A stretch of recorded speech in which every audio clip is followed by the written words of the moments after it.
Hey guys, my name's Ukko. I am a Grandmaster Starcraft player and a professional Twitch streamer, and I play chess for fun in my free time. And I'm gonna play a game here for you guys today. So hope you have a lot of fun and you enjoy. Okay, so I'm gonna play E4 just sort of arbitrarily. I play a little bit of everything to be honest. So let's take the center. This is gonna be a French. So I do remember hearing that the advanced French is supposed to be the best for trying to really fight for advantage, but I don't really know too much in the advanced French, so I'm gonna play what I'm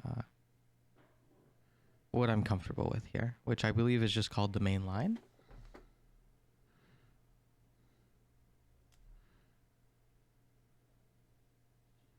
And from here, a lot of people tend to take, but I don't think you're supposed to per se. Oh, okay, this is already getting interesting. I know that this is kind of a general theme in the French to play c5, but usually it's done later from my understanding. I don't think there's anything too wrong with just playing knight f3, right? Defending both the pawns. Hello ladies and gentlemen, welcome back to the Coach Reacts. As you could hear, today it is going to be none other than the legendary Grandmaster Ukko, who is a really awesome Starcraft streamer, and he plays chess as a hobby. I really like to watch Ukko streaming because he always reminds me of Eric Rosen. I call him, or at least I consider him, to be the Eric Rosen of Starcraft, and here he's going to play chess for us. And right away on the board we have got a French, and you already heard some very interesting commentary. In general, I really enjoy Ukko's comments, so it's a really great video to go through. And he mentioned that c5 was a little bit unexpected, and I didn't really like the reaction to c5, both chess and psychology-wise. So first and foremost, he responded way too fast, considering the time control. When a move hits you that you didn't expect, you should safely assume that either it's a mistake or it's a very good move that you overlooked, because you always have a range of moves that are the anticipated moves, and when something outside of that circle comes at you, it's either going to be safe to assume something that is bad or something that is really, really good. Now, c5 here seems to be violating a few opening rules. It initiates fight without being developed, especially with black.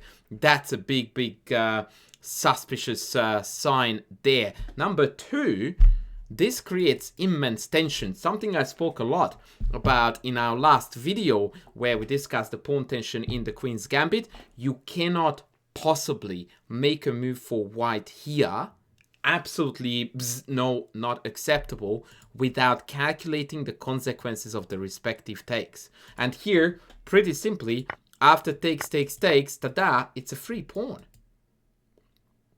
And if after takes they take, he queen takes, knight c6, bishop b5 is known to theory. This is also fantastic for white. So there was a free pawn to be had here simply by having the correct mentality, which is the let's have a look at this. And by the way, it is also very, very common on club level that when people are hit by something that they didn't quite anticipate or makes them feel uncomfortable because of, for example, the lot of tension in the position, almost always you will find that the initial reaction is a what can I play that is safe mentality, opposed to the how do I prove this wrong and rub their nose into their own filth.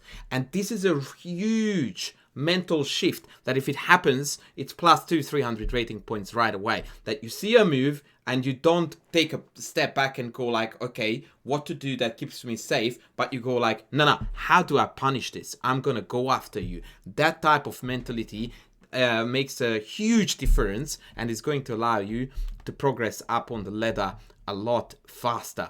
Back to Ukko.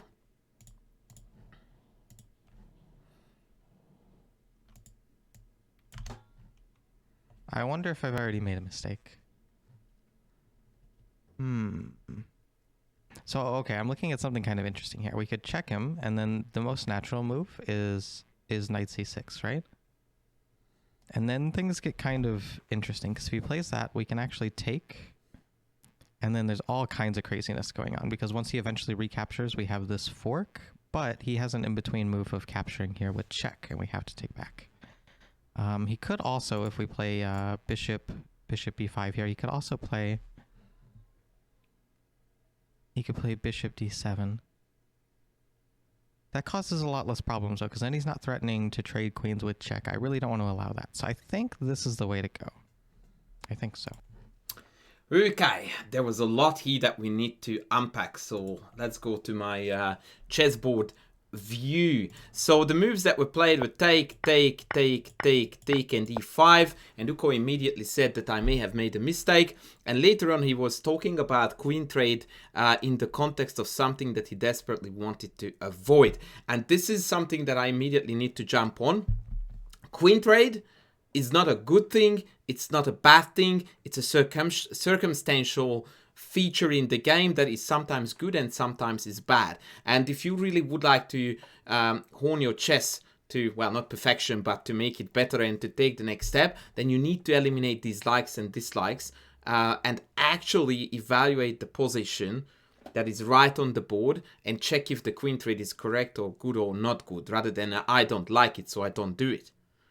Because you can say that I don't like to drive my car in rain, but if it turns out that someone gives you a Mercedes or a Ferrari, then all of a sudden the rain becomes less of a worry. Right here, right now, after e5, knight b5, queen takes, king takes, and it is black who is in tremendous trouble because knight c7 is a threat that is very difficult to stop. And after knight a6, bishop c4, the incoming threat of knight d6, bishop d6, knight d6 followed by taking on f7 causes so much headache that the engine actually recommends for black here king e7 as the best defensive measure, which, let's be honest, is laughable. And white is already completely winning. And so that is a very important thing to keep in mind, that you can't just go like, I don't like queen trade, so I'm not going to look at it. Because then you're just going to walk past completely winning scenarios. And so once again, looking a little bit deeper here would have helped. Also, Ukko calculated the line here with knight c6, which is just nonsense, because after takes, we're going to win a bucket load of material, although he later on rectified that by saying that, yeah, there is that, so likely bishop d7 is going to come. But definitely do not, I already spoke about this in the last video of the Coach Reacts, when I said that people tend to set artificial parameters for themselves within which they feel safe, and they like to restrict their candidates by setting those parameters. Not a good thing. We again restricting ourselves to I don't like to trade queens, and then lo and behold we miss out on a super basic move that would yield a huge advantage to white. So yeah, let's go back to Ukko and let's see how the game continued.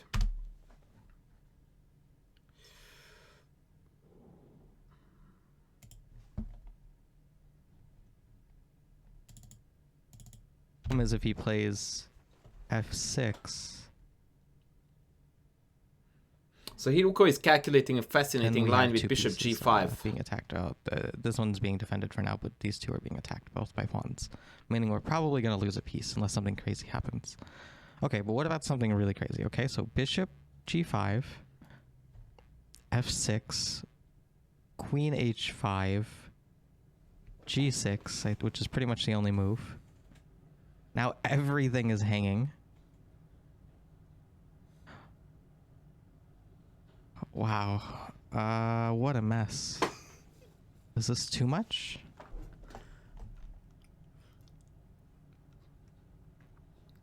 It feels like everything is just hanging on by a thread when that happens. Okay, so let's see if I can actually internalize all this. Okay, so bishop g. Love the fact that he's fully aware of the fact that he's calculating an insanely complex line. He's aware of the fact that he doesn't see it clearly, and so he calculates it again from scratch to come to a conclusion. Really awesome stuff. And by the way, for a 1600 to calculate this absolutely mind-boggling variation is really, really just awesome. Kudos to Ukko for trying it. He actually comes to a wrong conclusion, but more on that in a second. 5, f6, queen h5, g6, and what I'm looking at here is that if he takes the bishop, this will be will be hanging with check, which saves our knight. It takes with check, and it causes all kinds of problems for him. But I don't think there's any way we could take the queen and still threaten this pawn with the bishop in the way. Right? There's nowhere we can back up to, so I think it's all just a lost cause. I think it's too much. So sadly, I think what we're probably going to have to do is actually just take this, allow queen takes, move the knight back, and then take the really nasty queen trade. I just don't see anything else. What's interesting is we're still so early into this game, but it feels like there's so much going on that there must be something I'm missing, right? But I just don't see it. Now that is just such an awesome summary. Like I really enjoyed everything that Ukko said, and it's so damn educational for us. So in particular, I really like the last thought when he said, I really feel like there is something here, but I can't see how to go ahead. And there is inevitably a point where you feel like you must make a move. It especially depends on the time control, and he does do so, and I think that that was the right call. Bishop g5 is a very curious idea here. And after f6 he was calculating this absolutely mind-boggling line. Now I would like to show you this because I really think that it's fundamentally the right thing to do. How so close Ukko was to score an amazing victory. Here, instead of the check, white has the winning knight e6 move, exploiting the pin on the bishop, and hitting queen, hitting bishop, hitting c7. It is just too much. And on top of that, after the check, the bishop pulls back to d2 and queen b5 loses to knight c7. And otherwise white has got superior development and the whole position is fantastic.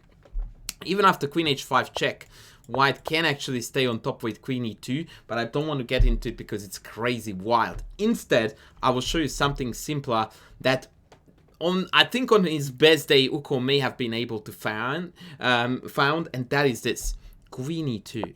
That is just a sensational idea, simple yet really beautiful, to avoid that dreaded queen trade, actually by doing something really cool. Now the knight is immune to the capture because of the knight d6 discovered checkmate, and otherwise, of course, after bishop b5, we can retake on b5 with the knight, in which case, of course, indeed, it is far better to have the two queens on. Considering Ukko's time, let's have a look at how much time he had. Yeah, so he already burnt a fair bit more time than his opponent. Mind you, his position is already way better, and also the level of calculation he displayed tells me that he's the better player out of the two. But of course, when you are in the game, you don't necessarily feel 100% right about these, what I would call facts, and so he essentially settles for what he considers a nasty queen trade, and indeed now it's not really that great. So let's see what he says a little bit later down the track. I took a note that he says a few interesting things, so let's jump right there. We all know this is coming. What's interesting too, I guess it's worth mentioning, is I've seen some really high level players allow this sort of thing where they, even as white sometimes, allow a queen trade where you take without castling rights and they're happy with it. And personally, I always feel like, I mean, unless I'm, you know, up a piece or at least up a pawn or something. Speaking of up a pawn, this is interesting.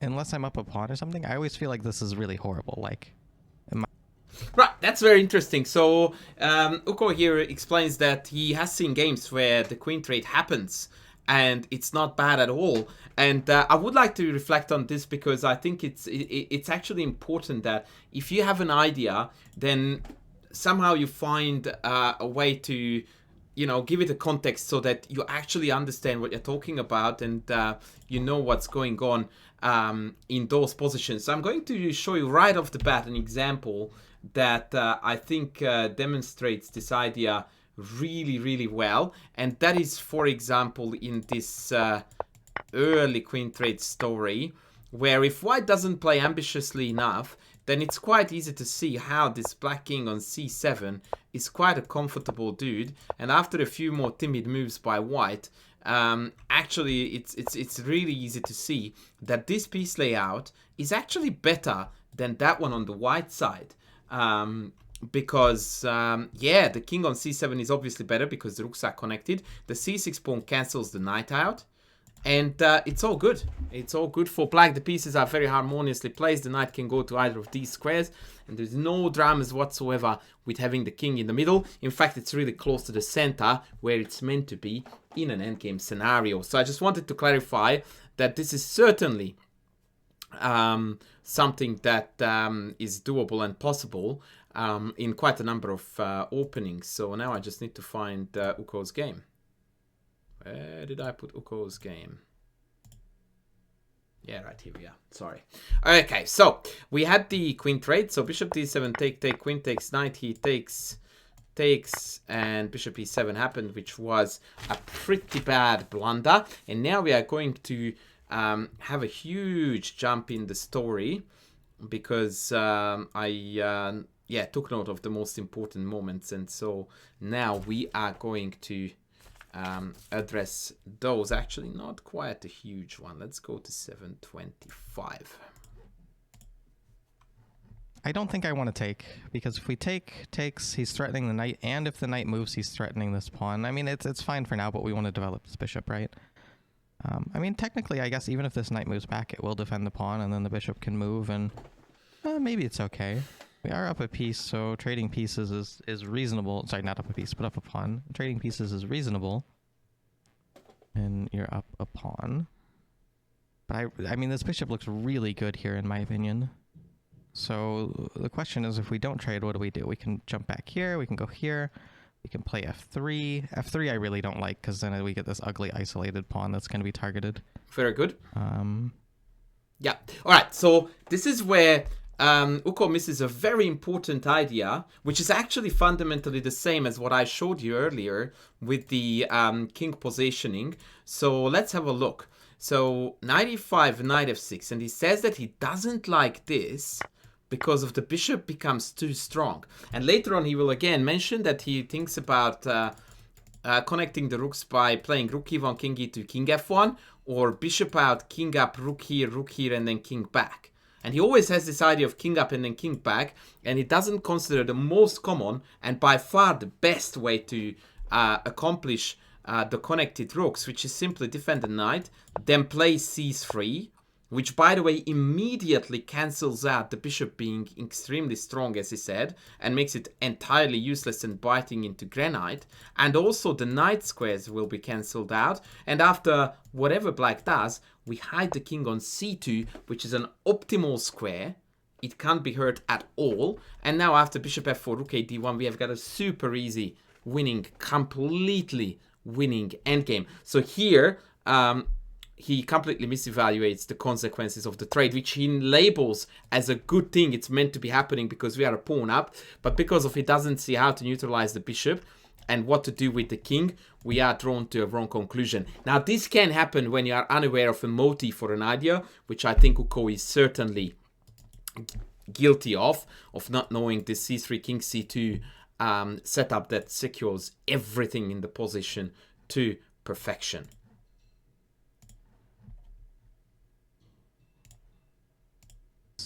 To get these rooks developed is we're going to do something something like this, or this is what I told you already like about this. That's almost always how I develop my rooks in this weird situation where so that there was a big learning curve for Ukko now to learn that c3, king c2 is far more effective than any of the above. My the queen trade happened with check, and I had to take back with the king.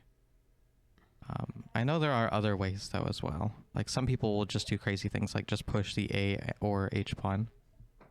And so like say something like this here, and then just shove this. Which is really awesome, by the way. Literally just lift it or just keep shoving the pawn until the file is open. So it's quite amazing that he has got so many ideas here to connect the rooks to deal with it, except for the one that would have been the most applicable. Because indeed, this is very common, and a lot of players on Ukko's level don't utilize these pawn expansions, which would allow you to gain space and also involve the rook with a rook lift. But it's perfectly relevant in the given case where c3, king c2 just solves all problems. All right, let's make a bit of a jump. All right, here we go. What about this or this first? So as you can see, we are still facing the same issue. We have had a few trades. Black has castled, and now it is basically crunch time when now the king is actually feeling quite uncomfortable on d1. And I know that I'm going to sound like a broken record, but once again, we are missing the very basic c3 king c2 idea. Let's go. Ooh, maybe even with here we can tuck away the king this way. So this is it. So he still wants to tuck the king away on c2. So that means that, yeah, he doesn't understand the fact here that that knight is actually fundamentally perfectly safe on... sorry, the king is perfectly safe on c2. So once we go c2 and rook d1, we don't need to come back. If anything, we want to go forward after we traded off a number of pieces. So, yeah, and I think that that's the reason why eventually... is going to go a different path. Okay, now we're getting into the thick of this end game, which is going to be super duper educational, so bear with me here. Big jump is about to come. Okay, so we traded off a fair few pieces, rooks, and Uno, actually. I'm pretty sure I'm missing something yet. Just one more, because you need to see how this piece is lost. Let's go back. It's finally beginning. We can think about some attacking ideas and really getting pieces to squares, because our king is relatively safe. I'm immediately looking at like all of the places that we can be checked by a knight, so I've identified like these squares, and they're all covered by pawns right now, which is beautiful. At this point, I would like to give a bit of a credit to Ukko and also tell him a couple of things about these checks. One, it's great that you are safe from checks. Two, it's not necessarily a criteria or something that you want to be fully aware of in terms of that's your measuring stick as to how good your position is, because there are myriads of positions, especially endgames, where you can get checked, and those checks are utterly meaningless and very often positively harmful for the opponent, and we therefore allow them. There will be multiple examples, at least one that I recall in this game, when we will see that happening, but it's definitely a good thing that he's aware that checks are out of the picture, so at least in terms of tactics, that's great. This knight is ugly, this one's not amazing, so we gotta start getting our knights to decent places. Our rook has a file. Overall, I think we're pretty happy. Great evaluation. So he's totally on the ball with what's happening, what's not great, what's great about his position, and the generic evaluation. On this level, 1600, this is like once in a new moon that someone would have an evaluation with such clarity. Safe to say that in this department, and that's not the only one, by the way, in my opinion, Ukko is vastly underrated. If the rook takes this file, our king does a really nice job of getting rid of all of his infiltration squares. Perfect. Such good awareness. Such good awareness. Because we're up a pawn, I think we're about equal. Oh. This can't be okay. Love this. I so love this, and I wish I had heard that on move 3 when the opponent played c5. As soon as the opponent takes h2, we noticed that that was not anticipated. And also he goes like, that can't be okay. Instant evaluation. Not that I want it to be instant, but evaluation is needed. And he immediately calls it bad, and he immediately has the right idea of playing f3 and trapping the knight on h2. Let's listen in. Oh. This can't be okay. Right? Do we just win the knight?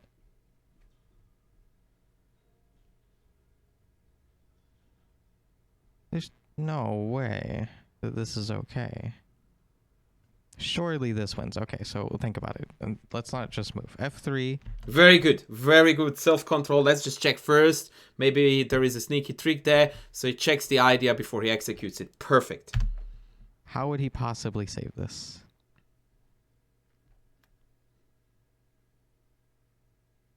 There's nothing. He can sack and get a second pawn, but that's it. Excellent. Perfect. And I would like to foreshadow a little bit here a couple of things that will happen in the game, and something that already has happened in the game.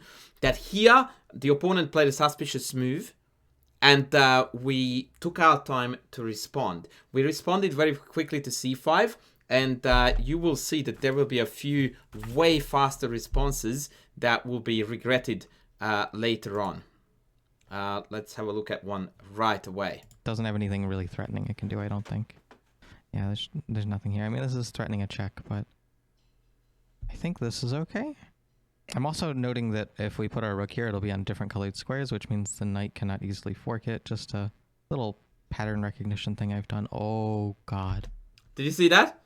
5 seconds he played the move, and as soon as he landed it, oh, God. He realizes that he just blundered away a full piece.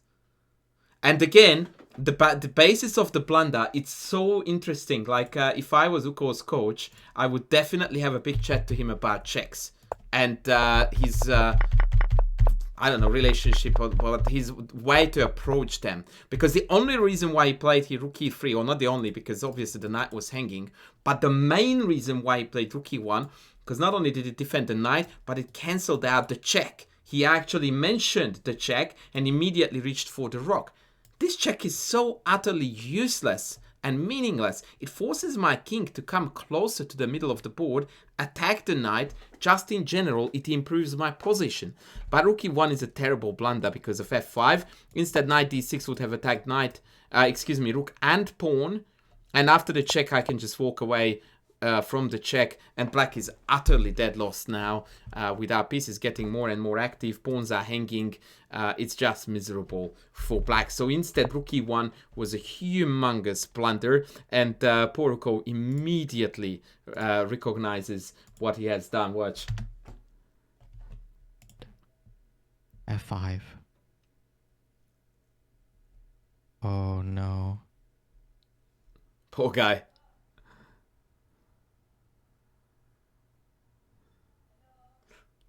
Oh no. f5.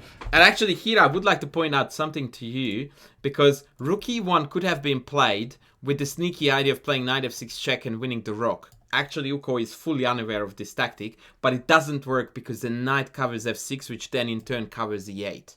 So after f5 we can't chuck in the check because knight takes and the rook is covered, and so that's pretty much it. However, there is a sneaky tactic here that actually would keep Ukko in the game, but this is a tactic that I think is really challenging to find, and that is the insanely beautiful knight f2 move.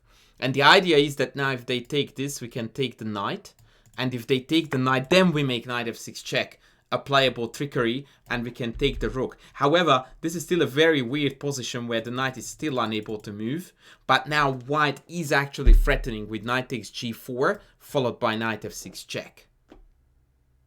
And therefore, black can't retain the pressure, and white is going to be able to wiggle out from this awkward spot, such as king f8 here, and now after taking, the knight is no longer under attack. So that would have been quite a beautiful way, but we have to admit that f5 was blundered as it was. Yeah. Okay, back to the game.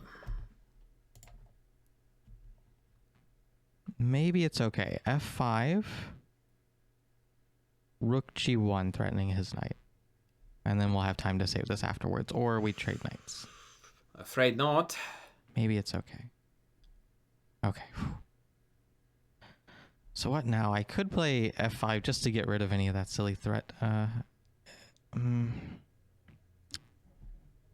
Yeah, I think at some point, I didn't take proper notes here. He actually realized that rook g1 f5, rook g1 was not going to save the piece because rook could take on e4. So that piece of calculation was fully invalid because rook takes e4, not pawn takes, and we can't take the knight. So that boat is gone. However, luckily the opponent plays king f8, and now we are totally back in the game. So let's go back to the game. And let's see how the endgame unfolds after a couple of extra moves. We got ourselves into this position, which is something that I wanted to mention, but let's listen in first to what he has to say. Thank you. It is important to note, though, that even though we're up a piece, he does have this 3-1 majority here. So he almost certainly will be sort of pushing to make a couple passers, and things are going to get a little tense. Interesting. Do we trade rooks or do we play this? Before we go on with this, I would like to actually go back a little here because there was a very important decision made that I really want to highlight. So let's just go back to my notes. Yes, that's right. Here we go. But this is the one I wanted. Until this move. Check Thankfully. this. We are getting pretty low on the clock here. I'm gonna have to start moving kind of quick. He said, I'm getting low on the clock. I need to move quick. Well, he has got 328. We're playing with increment. It is true that we need to be conscious of the time, but playing quick doesn't mean instantaneous. Watch what happens. Does this lead to anything meaningful? I'm thinking here. Yeah, I don't quite see where the knight's going, but I've identified these sorts of patterns where if I'm in this square, if I'm like this, if I have two squares between the knight and the king, he literally just cannot move to check me. Same deal with like if I were to go here, right? There's no way he can move to check me. I've identified all these little patterns with the knight, so I can quickly know where to put my king, where the knight can no longer check me. Now, this is really awesome. And that's a very, very important factor in playing good chess, is to have pattern recognition. However, it is perfectly relevant here. It just doesn't matter at all, because who cares about the checks? As a matter of fact, you actually should have gone exactly the opposite direction here, real big time, and again, expose the king on purpose to another check, not that it's doable, by playing king d3. And here the principles, again, are not, you know, in place, because the king needs to go towards the center in an endgame. And here it's a tempo. It actually hits the knight has to move, and that means that we immediately trade rooks, and we're going to win a pawn on top of that. So here, Ukko threw away all rationality, which should be based on calculation and should be employed almost every single time we make a move, just in order to step again into his comfort zone where I can't get checked. But playing good chess is not staying in your comfort zone all the time. On the contrary, you need to actually very often step into the opposite of your comfort zone, the discomfort zone, calculate and prove it correct.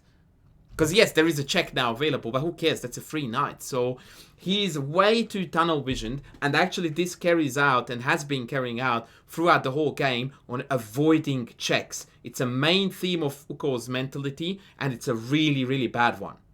So that is something that needs to be eliminated from his mentality and mindset and be replaced with, are these checks actually meaningful? Because if not, then I should be playing principal chess, which in this endgame scenario is to bring my king to the center.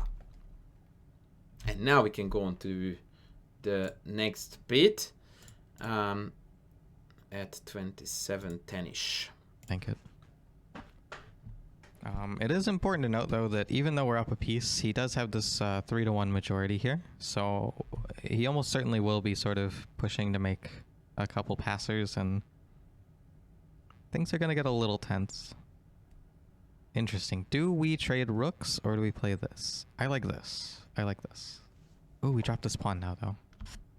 Did you see again? Third time in the game, he plays a move really, really fast and instantly goes like, oh, bugger, but that's a blunder. So this is such an easy fix. Such an easy fix. And the time situation is no excuse here. Because still 3.5, it gives you plenty enough time just to go through the following routine. And you should do it on every single move. So when we are in this position, and we get here and your opponent plays knight e5, you do this. What does this do to me? It offers a rook trade. Good news, we want to trade rooks. And it attacks f4. Bugger. How do I defend f4? I take, they take. Do I have a knight move that defends f4? Yeah, knight e2. Yep, that's it. And then I'm going to bring the king back towards the king side and we win. And when I stop that and we win, I spent about 12 seconds on correctly evaluating, calculating, and making sure that nothing was blundered.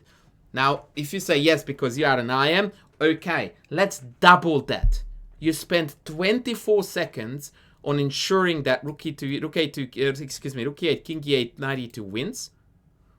And then you played. What that means I think Ukko is playing with 5 seconds increment. 24 seconds, that takes you down to 312. Added another 5 seconds, we are back to 317. And completely winning with a very important trade involved or included or executed correctly and cruising towards victory. Instead now, we go like, oh my god, we just blundered f4. The position becomes incredibly much harder. The calculations will have to be now longer, deeper, and the stress levels are through the roof. None of these are really good. 10, 20, even 30 seconds are well worth avoiding all that drama.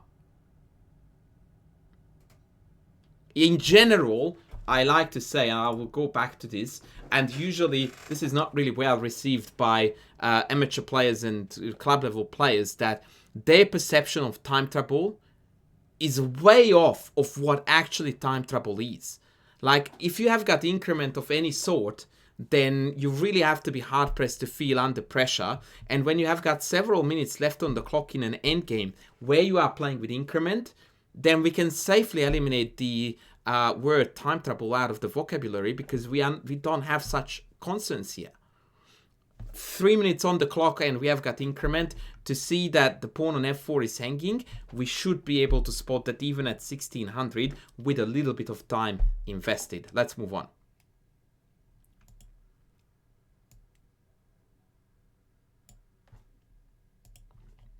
Wow, he does do it too.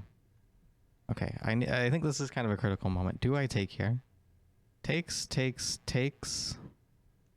We're threatening this pawn. Oh, we're actually going to win a second. Yes. We're going to win a second pawn. Okay, he said critical moment. Between him saying it was the critical moment and executing his move, 8 seconds. Totally flawed time consumption. The move is correct. The conclusion is fundamentally wrong. And you could say, well, big deal then, he played the best move. Yes, but in his head, he's winning another pawn.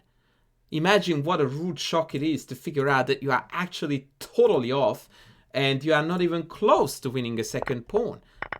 Because the reality is, of course, that pawn h5 and we have got 2 pass pawns. And that misevaluation and misjudgment could easily cost you a game. So if you are conscious enough in your game that you speak out loud, this is the critical moment, which, by the way, is just bloody genius. Love it. It showcases such good awareness of your own game. You understand that this is the key moment. It is such a waste to then not go like, okay then, I will lean back in my chair and I will spend at least a minute from the remaining 3 to figure out that this is the right way to go, because I then will still have 2 minutes plus increment to actually convert it to a win. Instead, we again play a move in 8 seconds and get very rudely shocked that in fact the second pawn is not ours at all. He has to take, because he doesn't have this square. That's the big... Oh, Ta-da. And that shock, that rude shock, is simply not worth it. You need that extra 30 seconds to be invested so that you are very well aware of what's going on in your game. And Ukko is plenty good enough a player to not to blunder something really, really silly like pawn up, considering his playing strength and how organized his thought process is when he invests the time. Priceless expression there. he can just move it. He can just move it. Oh, Jesus. Oh. Okay, I think this is still maybe okay, though. Here. No, maybe here. Oh, no. Here. There. Then, okay, so he can't progress with just this pawn. I think we're okay, then. I think we're okay. Start bringing the king back. Maybe here was better. See, that's another point. Amazing. As soon as he plays it, he goes like king c4 is better, and it would have been, but it's not a biggie, so I will just let that slide for now, but let's have a look at what happens next. Because I am worried about his king kind of, well, I guess it would be this way, coming into things and attacking the knight. I'm going to stay here. Okay, I don't want to beat this dead horse. King d2 was played, in 4 seconds. And here I will give you the last big spiel, the big talk about this position and just in general geometry, because you would be surprised how many people don't actually understand fully the geometry of the chessboard and the movement of the pieces. When I say, and he said king c4 would have been better, a lot of people go like, yeah, but I need to come with my king to get to here. Well, guess what? King c2 will get you exactly in the same number of moves to h1 as king c4 would. Yep, you heard that right. This is not a detour to get there in terms of the number of moves. And that is the only thing that matters. Chess is a really weird thing because the Greek, the geometry that was established by the Greeks, I can't remember now the name of the mathematician of whose name is associated with the basics of geometry. If you were to draw a line that followed this path, it would be fundamentally longer than if you drew a line like this. But in chess, it's the exact same. It's the exact same amount of moves. And of course, going via c4 means that you will be able to protect your knight. Likewise, right here, instead of instantly playing out king d2, of course we should play king d3, because that allows you to still run to the corner, but also to protect the knight if the need arises. So now we are using the king as a multifunction piece. It defends this way, but it also defends this way, which means that we have got an extra potential defense here on the knight. That's a world of a difference. Euclidean, that's the Greek dude. I don't know how to say his name in English. I think it's Euclid or Euclid. Euclides was his Greek name. So the Euclidean geometry and chess geometry often contradict each other. And that is a good case there, because once again, if you draw a line with a ruler and measure how long this is, and you measure how long this is, the orange will be almost double as long. But in terms of chess, it's the exact same number of moves. It's marvelous. Anyway, let's continue. Last biggie, which unfortunately will be the decisive point in the game.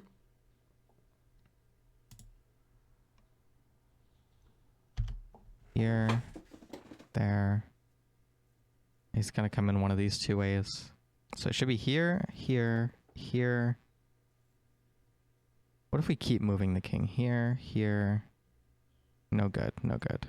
So it's got to be king here, and then he's going to threaten the knight, and we have to block, I think.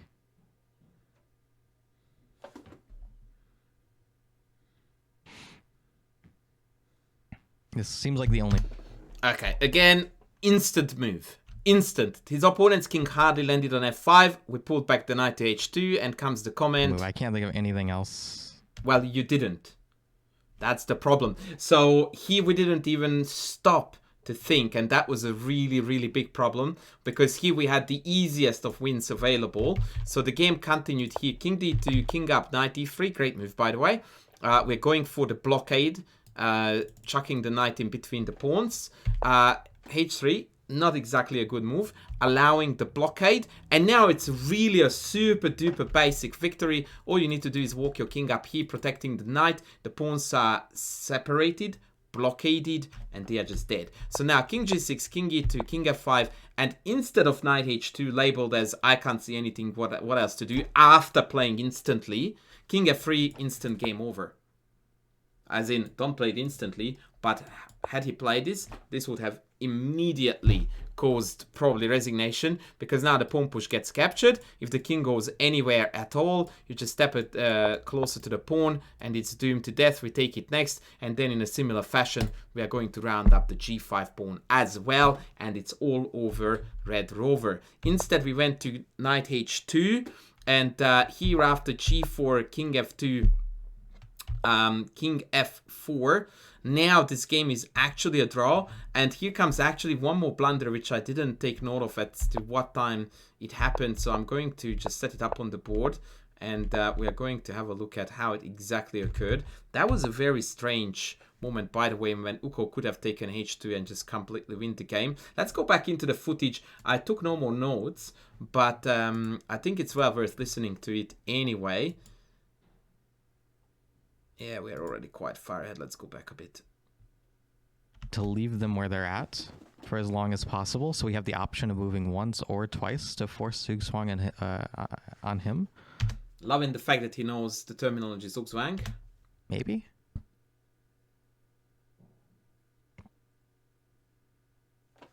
Ah, I guess we don't need to close this down either. We can... Oh, wow, I see. That's a very cute trick, yeah? So the idea is that if knight takes h2, then g3 check actually wins the knight and the game, because then the king runs down and eats the king side. The problem with this move, however, is that now king g2 is just going to win both pawns. And I don't think that Ukko even calculated that here. Oh, no. Yet another, what he thinks is a blunder. Check. Here takes, and his king is way closer. Mm-hmm. That's a good piece of calculation, though. Is there anything else? Oh, not here. Yeah, this has to be it. No, I'm not gonna say what you think I'm going to say about playing too fast, but I will show it to you. With our king here and his... I will show it to you on the board just to see how brutally simple it could have been to walk away with victory after h2. Simply you play king g3 and see your pawn. That's it. Here, actually, there is a little bit of a need for calculating king e4, so this may be tricky. So knight g3 and then perhaps walk it down is also correct, but king g2 was to be considered too. Actually, my engine tells me now that knight g3 is the accurate one to cut out the king e4 option, but the essence of the story is the same, which is that we are going to come across and eat the pawn. Okay, back to Ukko. One more thing. This king here, I don't care. It doesn't matter that we have 3 pawns to 2. I think that's at best drawing, probably winning for him. Oh, okay. So now we just Progress. go king g2 and eat the pawn. Oh, we can even take this pawn and defend the knight still. Yep. We're making progress. We're getting somewhere. And now I don't think he does it. This is a little scary. Okay, we have 3 minutes. Let's calm down for a second. We have 3 minutes. Takes. Here. By the way, that was for the first time very cool. Let's calm down. 3 minutes is enough. Let me calculate that. Superb awareness. Kudos. What would I love to do? I would love to have a knight that can defend this pawn. Just so we can maintain these two. But there's no way for the knight to defend this pawn without being on one of these 2 squares. Which means the king can attack both the knight and the pawn, right? Once this pawn's gone. So the knight cannot permanently defend the side of the board. Takes. Don't like that at all, by the way, because that was not calculating in lines. This is a very exact position where precise calculation is not only fundamentally necessary, but reasonably easy to execute. Because black is going to run the king down to the pawns, and in the meantime we need to find moves for our knight to cover said pawns. And so here, it was absolutely imperative to get into some good calculation. Maybe the knight just starts going for his side? I feel like we're going to end in a draw, though.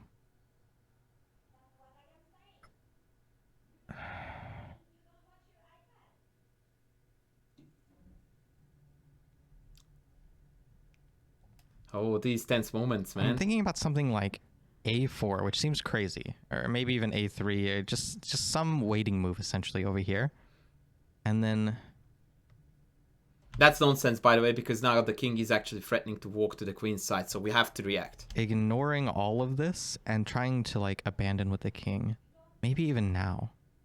Yeah, maybe this.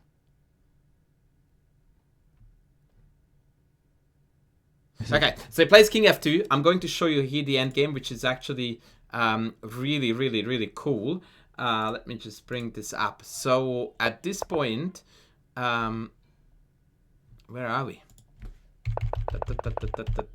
We played knight g3, the opponent went back, king g2. So here there are 2 wins. The king h2 variation looks like this. King d3, you go check, the knight is going to come back to d4. So let's go king d3, knight d4, and we have denied the king. If we go king d2 right away, again, there are many ways to go, but now we can actually start progressing the pawns. That's one of the ways. Knight d6 is another one. When after king c2, we play knight c4, and he noticed this motive with king d3, but then we simply play knight a3, and the squares to the pawns have been denied, and white wins easily. So this was a little bit of a tough calculation, especially considering the time, but this is what it is. It had to be done. And here comes the last and final bit, and I'm going to show you this now on my screen just to save you some time. It was such an educational moment, or yeah, just something that really stayed with me. He plays king f4, completely winning now, totally winning, because black is utterly stuck on these two squares. So now we really smash it out of the park. Black can never go g2 because we take. And if they go back to h4, well, then there is no progress to be made, and we can just win on the other side. And all that Ukko needed to do here was to push the correct pawn, which is either this or this. Now, I always talk a lot about this with my students, that whenever you have a situation, and I'm going to set up very quickly a board for this because it's well worth, I really want you to see this and promise me that you're never going to forget it for the rest of your life. So if you have a dilemma as to what pawn to push in a position like this with white, then you have got this, which is a good one, this, which is a good one, and this, which is an absolutely horrific choice, because now b5 virtually stops all three pawns. So this is a huge no-go, because it actually entirely destroys the power of the majority, which is huge. It's not even 2-on-1, it's 3-on-1, and b5 still stops all of them.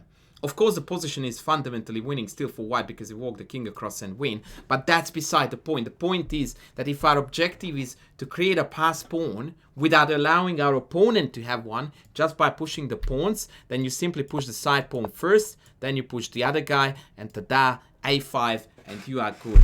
And poor Ukko here executed the only move that was not winning. In this position, you can already see it on the board. He played b4, b5 came immediately, and after that, unfortunately, this game fizzled out into a draw by repetition. I will show you. So this is where the tragic b4 move was played, b5 back, and the game ended in a draw. I will just very quickly show you the end of the footage. I don't know if he says some kind words to part ways. He's a true gentleman, so let's see what he has to say in the end. I forgot. I think it's a draw. What does the analysis board say? I have to know. Kudos to you, Ukko. So he immediately... It is a draw. I'm glad. I was just terrible. He immediately checks what he has done wrong, and you know, he had a feeling that maybe he may have been winning even in the end. So he's now relieved to know that this was indeed a draw. Terrified of the fact that I was gonna hit the analysis board and it was gonna be like +6. Oh. We all know that At feeling. least the computer agrees that it's a draw. Pain. Oh well. I did my best. This was a cool game. I'm glad I'm glad I got this one together. This is good. This is good. I hope you guys enjoy. Take care. Thank you very much. All right, well, thank you, Ukko, and thanks for the heart there. So yeah, man, what a game! He was right. This was a sensational game. So thank you once again, Grandmaster Ukko, Grandmaster of the Zerg Army from Starcraft, who submitted this game. I'm immensely grateful for this. So thank you. Takeaways before I close this video for Ukko personally: slow down. Don't ever play moves instantaneously, even if you think it's absolutely fundamentally obvious, because as you could see, all the bad decisions you've made in this game were rushed decisions. So just a little bit more time in those critical moments would have allowed you to win this game easy. 2, you have got 2 phobias that you need to shake off. 1, a big nay to queen trades. That can't happen. Like, it's okay to have a preference, but every single situation must be evaluated as a unique one and approach them in a unique way, evaluate them and decide if the position is actually better than not, rather than your liking towards the fact that the queens are on or off the board. And last but not least, and this is a very big and very important message for you, especially in endgames, your tendency to want to avoid checks at all costs, that needs to be erased entirely from your mentality. A check is a check. It's part of the game. You get a check, you walk out of it. That's it.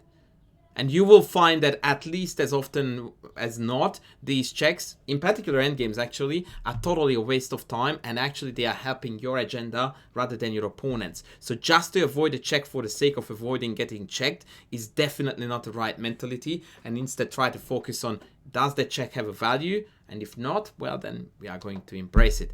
And on that note, ladies and gentlemen, we are going to call off this video. Once again, thank you very much for Ukko for submitting this game. It's always good to do a bit of a cross video where I am analyzing a game of someone who is a true master, a grandmaster of a different genre, yet they really enjoyed the game of chess. So that was a really awesome experience, and I think that there was a lot to learn from this game. So thanks again to the legendary Grandmaster Ukko. This is it for me now. I will be back with more videos soon. Thanks for watching.